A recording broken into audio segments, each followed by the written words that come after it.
Fale baixinho e Parece que eu sabia que me hoje envolva com que calor. hoje era o dia de tudo terminar. Me abrace forte, Pois logo notei quando o abrace telefone forte e confesse o seu, telefonei pelo seu jeito de confesse o falar. seu amor. E amar demais, ser um bom rapaz. Eu quero ouvir Te amar demais, ser dos lábios seus. Você ainda se lembra de mim? Do garoto de sorriso tímido, voz doce e olhar sonhador que um dia foi chamado de o príncipe da juventude? Pois é, eu sou o Vanderlei Cardoso. E hoje, olhando para trás, eu mesmo me pergunto, como um menino nascido no Belenzinho, em São Paulo, conseguiu transformar seus sonhos em canções que atravessaram gerações? Tudo começou em 1945. Eu era apenas um garoto apaixonado por música, encantado pelas serenatas que ecoavam nas ruas antigas da cidade. Aquelas vozes, aquelas melodias simples, tocavam o fundo da minha alma. Mal sabia eu que, anos depois, minha voz também ecoaria em rádios de todo o Brasil. Minha vida artística começou cedo. Com apenas 13 anos, participei de programas de calouros, tentando mostrar meu talento em meio a tantos outros sonhadores. Eu cantava com o coração, mas confesso, o medo do fracasso me acompanhava a cada nota. Ainda assim, algo dentro de mim dizia que eu estava no caminho certo. Foi numa dessas apresentações que tudo mudou. Um produtor me ouviu cantar e acreditou em mim. Foi o começo de uma jornada que mudaria para sempre a minha vida. E com a chegada dos anos 60, veio a explosão de um movimento que marcaria uma geração, a Jovem Guarda. Naquela época, ser jovem era sinônimo de rebeldia, esperança e amor. E eu estava lá, vivendo cada segundo, dividindo o palco com nomes que se tornariam lendas: Roberto Carlos, Erasmo Carlos, Jerry Adriane, Martinha, Vanderleia. Eu era um deles. Mas o meu estilo era diferente. Enquanto muitos apostavam no rock e na batida dançante, eu preferia falar de amor, com ternura, com emoção. E foi assim que o público me deu um apelido que carregarei para sempre: o Bom Rapaz. Mas o sucesso tem um preço. E eu logo descobriria isso da forma mais dura. O sucesso chegou como um vendaval. De repente, eu já não era mais o menino do Belenzinho.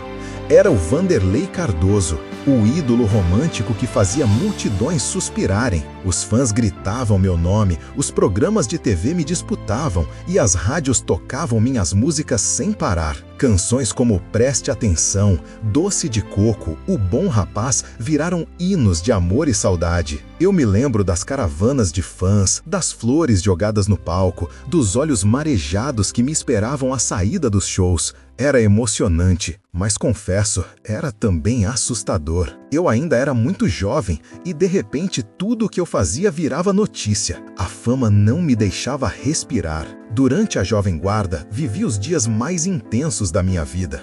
Apareci ao lado de Roberto e Erasmo em programas como Jovem Guarda e O Fino da Bossa, mas eu sabia que o meu espaço estava no romantismo. Enquanto o país dançava o iê, iê, iê, eu cantava o amor, a ternura e a dor de quem amava demais. Foi assim que conquistei meu público. As mães, as filhas, as mulheres que viam em mim o cantor que falava direto ao coração. Mas o estrelato traz tentações. A rotina de shows, a correria das gravações e o assédio constante começaram a me afastar de mim mesmo. A solidão de quem vive cercado de aplausos é uma das mais silenciosas que existem. E foi nesse turbilhão que comecei a entender o outro lado da fama, aquele que não aparece nas capas de revista. O cansaço, o isolamento e o medo de que um dia tudo pudesse acabar. Porque no fundo eu sabia, a fama é como uma chama intensa, brilha forte, mas se não for cuidada, apaga dessa. E quando a década de 70 chegou, o brilho da Jovem Guarda começou a se apagar.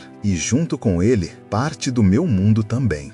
Quando a Jovem Guarda terminou, parecia que um ciclo inteiro da minha vida havia se encerrado. De repente, aquele movimento que havia mudado o país e me transformado num ídolo, simplesmente desapareceu das telas.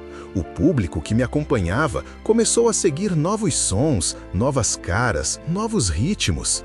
E eu fiquei ali, no meio desse vendaval, tentando entender o que fazer com tudo aquilo que eu havia construído. As gravadoras queriam algo mais moderno, mais comercial, e o romantismo já não estava em alta. Mas como mudar a essência de quem sempre cantou o amor? Eu nunca soube cantar o que não sentia, e foi por isso que muitos disseram que eu havia ficado no passado. A verdade é que o fim da Jovem Guarda foi um golpe duro. Os shows diminuíram, as capas de revista desapareceram e as portas que antes se abriam com facilidade começaram a se fechar. Era como se eu tivesse perdido o chão. Foi um tempo de silêncio, de olhar para dentro e tentar reencontrar o menino que sonhava no Belenzinho. Eu continuei cantando, em clubes, em circos, em programas de rádio menores, porque a música nunca deixou de ser o meu refúgio, mas a indústria já não era a mesma.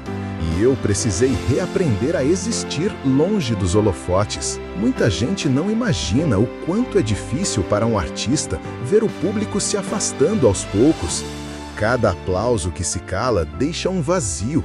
Mas foi justamente nesse vazio que comecei a entender o verdadeiro sentido da minha arte. Eu não cantava apenas para ser ouvido, cantava porque a música era a minha forma de resistir.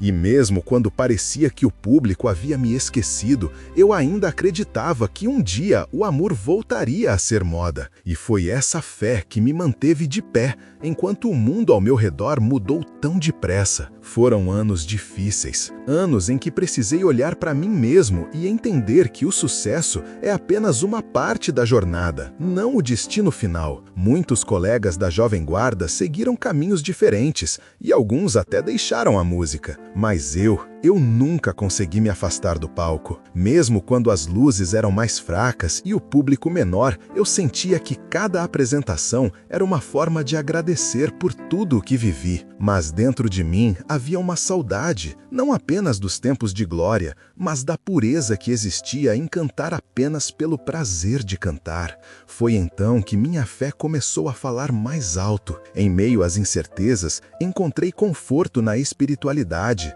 Passei a acreditar que nada na vida acontece por acaso. Os altos e baixos da carreira serviram para me ensinar a humildade, a paciência e o verdadeiro valor do tempo. Comecei a participar de eventos beneficentes, reencontrei amigos antigos e voltei a frequentar programas de televisão que valorizavam a memória da música brasileira. O público, aos poucos, voltou a se lembrar de mim, e cada reencontro era um abraço na alma. Quando eu subia ao palco e via senhoras com os olhos marejados cantando O Bom Rapaz, eu percebia que a música havia se tornado parte da vida delas, e isso não tem preço. A fama já não era o que me movia. Agora, o que me dava força era o reconhecimento sincero, o carinho verdadeiro, o aplauso de quem nunca esqueceu. Aqueles anos me mostraram que o amor que se planta através da arte, um dia sempre floresce de novo. E foi assim, entre memórias, fé e gratidão, que eu comecei a escrever um novo capítulo da minha história, mais maduro, mais sereno e com o coração em paz para seguir adiante. Atrás dos palcos, longe das câmeras, existia o homem comum, o Vanderlei que ria, que errava, que amava. Pouca gente sabe, mas minha vida pessoal foi cheia de altos e baixos, de amores intensos, desilusões e reencontros. Nos tempos da Jovem Guarda, viver um romance era quase impossível. A rotina era uma loucura. Viagens, shows, gravações, entrevistas. Mas ainda assim, vivi histórias marcantes, algumas lindas, outras dolorosas. O coração de um cantor romântico costuma ser o seu instrumento mais sensível, e o meu já foi ferido algumas vezes. Houve momentos em que a solidão pesou mais do que o sucesso, Quando as luzes se apagavam, eu voltava para o hotel e me via sozinho, cercado por um silêncio que nenhuma multidão podia preencher. Foi aí que aprendi que fama e felicidade nem sempre caminham juntas, mas também vivi alegrias simples, daquelas que só quem amadurece entende. Formar uma família, ter filhos, ver o tempo passar e perceber que a vida é feita de ciclos. Os aplausos passam, mas o amor verdadeiro, aquele que não depende de palcos, é o que realmente fica. Também enfrentei perdas. Pessoas queridas se foram, amigos antigos tomaram rumos diferentes e alguns sonhos ficaram pelo caminho. Mas em cada despedida encontrei uma lição. Aprendi a agradecer pelo que vivi e não a lamentar o que não foi. Hoje eu olho para trás e vejo que todos os tropeços me tornaram mais humano. Os erros me ensinaram, as lágrimas me lapidaram e o tempo me ensinou a valorizar o que realmente importa. A vida me mostrou que ser artista é bonito, mas ser gente é essencial. E foi com esse olhar que segui em frente, mais forte e mais consciente de quem eu realmente era. O tempo passou e com ele muita coisa mudou. A música ganhou novos estilos, novas vozes, novas formas de chegar ao público. Mas dentro de mim, o amor pela arte nunca mudou. Eu sempre acreditei que a canção romântica tem um poder que o tempo não apaga. Mesmo quando as gravadoras deixaram de apostar nesse estilo, eu continuei. Gravei discos independentes, participei de programas de televisão e festivais de lembrança da Jovem Guarda. Cada apresentação era um reencontro comigo mesmo. Era como se o menino que sonhava no Brás voltasse a sorrir toda vez que o microfone encostava em minhas mãos. Com o passar dos anos, comecei a perceber algo especial. O público que me acompanhava lá atrás agora trazia os filhos e netos para me conhecer. Era como se 3 gerações se unissem pelo som das mesmas melodias. E isso me emocionava profundamente. A tecnologia mudou. O mundo ficou mais rápido, mas o sentimento das minhas músicas continuava o mesmo. Ainda hoje, quando ouço alguém cantar O Bom Rapaz, eu entendo que o tempo pode envelhecer o corpo, mas não a alma de quem canta com o coração. A música foi minha companheira fiel. Nos dias bons e nos dias ruins, ela sempre esteve lá. Foi ela que me deu alegria, esperança e sentido quando tudo parecia se perder. Hoje, olhando para trás, eu vejo que não fui apenas um cantor da Jovem Guarda. Fui parte de uma época que marcou o coração do Brasil. E isso é algo que nem o esquecimento pode apagar. O tempo me ensinou que o sucesso é passageiro, mas a emoção que se deixa no outro, essa é eterna. E é por isso que até hoje, quando subo ao palco, faço questão de cantar com a mesma entrega do garoto que começou tudo no Belenzinho. Uma das maiores riquezas que a música me deu foram as amizades. Viver a Jovem Guarda foi como estar no coração de uma revolução. Eu tive o privilégio de dividir os palcos, os risos e até as incertezas com nomes que se tornariam eternos. Roberto Carlos, Erasmo, Martinha, Rosemary, Jerry Adriane, Vanderleia, Vanusa, tantos amigos, tantas histórias. Nos bastidores, éramos mais do que artistas, éramos jovens sonhadores acreditando que a música podia mudar o mundo. E, de certa forma, mudou. Me lembro das longas viagens de ônibus, das risadas nos camarins, dos improvisos no palco quando algo dava errado e da cumplicidade que havia entre todos nós. Não existia competição. Existia paixão pelo que fazíamos. Era como se estivéssemos escrevendo uma página da história sem sequer perceber. Com o tempo, a vida levou cada um para um caminho diferente, mas o carinho permaneceu. Até hoje, quando nos reencontramos em algum programa de TV ou evento, é como se o tempo voltasse. As mesmas brincadeiras, os mesmos sorrisos, as mesmas lembranças de um Brasil que respirava música e inocência. Também vivi momentos marcantes fora dos palcos,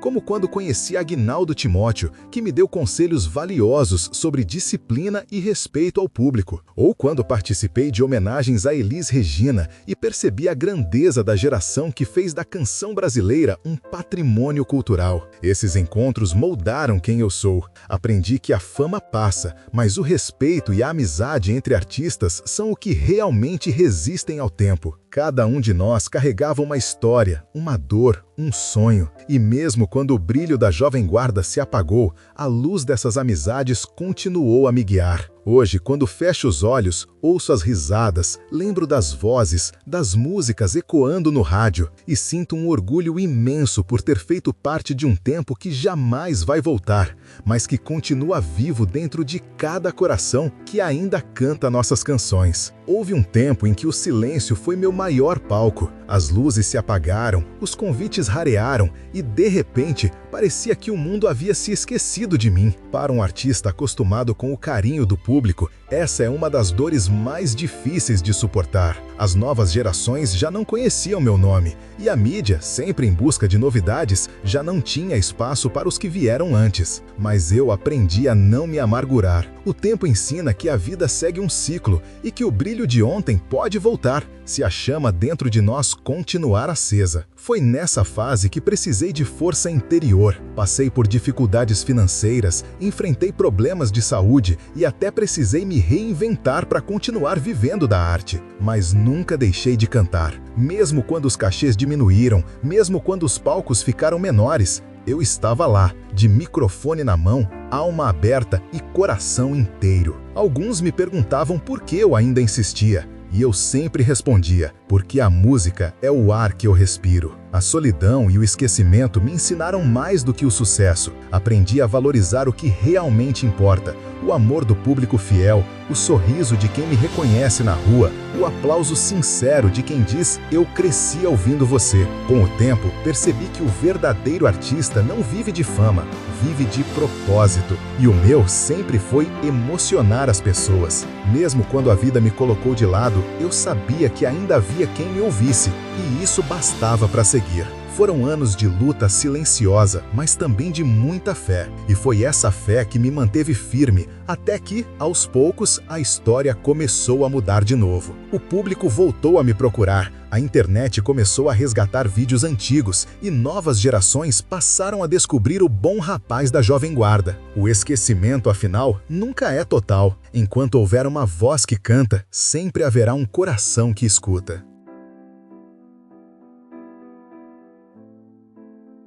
A vida tem um jeito curioso de nos devolver aquilo que um dia parecia perdido. Depois de tantos anos de luta, de silêncios e recomeços, algo começou a mudar. Programas de televisão voltaram a me convidar, rádios começaram a tocar minhas músicas novamente e o público, aquele público que eu tanto amava, voltou a me procurar. Foi emocionante. Eu me lembro de uma das primeiras vezes em que entrei num estúdio de TV depois de muito tempo afastado. As luzes, o cenário, o microfone, tudo parecia igual, mas eu era outro homem, mais maduro, mais sereno e com o coração cheio de gratidão. As redes sociais também me trouxeram uma surpresa. Fãs de todas as idades mandando mensagens, vídeos e fotos antigas, dizendo o quanto minhas canções fizeram parte de suas vidas. Gente que se apaixonou ouvindo O Bom Rapaz, casais que dançaram ao som de Doce de Coco e até jovens descobrindo minhas músicas pela primeira vez. Aquele carinho me deu energia. Percebi que mesmo sem estar nas paradas, eu nunca deixei de estar presente na memória das pessoas. E isso para mim vale mais do que qualquer prêmio. Também voltei a me apresentar em shows e eventos nostálgicos e ver aquelas plateias, muitas vezes compostas por 3 gerações da mesma família, cantando comigo. Foi uma das maiores recompensas da minha vida. Era como se o tempo se curvasse diante da música e dissesse: "Você venceu". Esse reconhecimento tardio me ensinou que a vida tem o seu próprio ritmo. Nem sempre o aplauso vem no momento que a gente espera, mas ele vem no tempo certo, da forma certa. E quando vem, tem um sabor muito mais doce. Hoje, quando ouço alguém dizer que minha música marcou uma época, sinto um orgulho silencioso, porque sei que, de alguma forma, deixei minha marca no coração do Brasil. E no fim das contas, é isso que todo artista sonha: ser lembrado não pelo brilho passageiro da fama, mas pela emoção que conseguiu despertar nas pessoas. Hoje, quando olho para trás, vejo uma vida inteira marcada pela música, pela fé e pelo amor do público.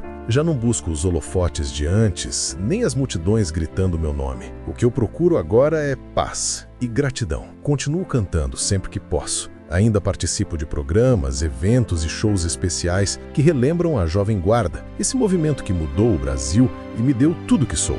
Mas hoje subo ao palco com um coração mais leve, sem a pressa de provar nada, apenas com o desejo de emocionar. Moro atualmente em Campinas, no bairro Santa Cândida. Em 2014, vendi minha casa em Ilha Grande, no Rio de Janeiro, e me mudei para Campinas, onde me tornei sócio do Recanto Napoleão, uma pousada para trabalhadores de obras, cercado de lembranças e da companhia de pessoas que nunca me deixaram só. Vivo uma vida simples, mas cheia de significado. O carinho do público, as mensagens que recebo diariamente são o combustível que me faz seguir em frente. Já enfrentei momentos difíceis, sim, como problemas de saúde, perdas e fases em que o corpo não respondia com a mesma energia de antes, mas Deus sempre me deu forças para continuar, e é Ele quem me guia até hoje. Aos fãs que me acompanharam desde o começo, eu deixo meu mais sincero agradecimento. Vocês me ensinaram o verdadeiro sentido da palavra eternidade, porque enquanto alguém canta minhas músicas, uma parte de mim continua viva. Eu já fui o garoto sonhador do Belenzinho, o bom rapaz da Jovem Guarda,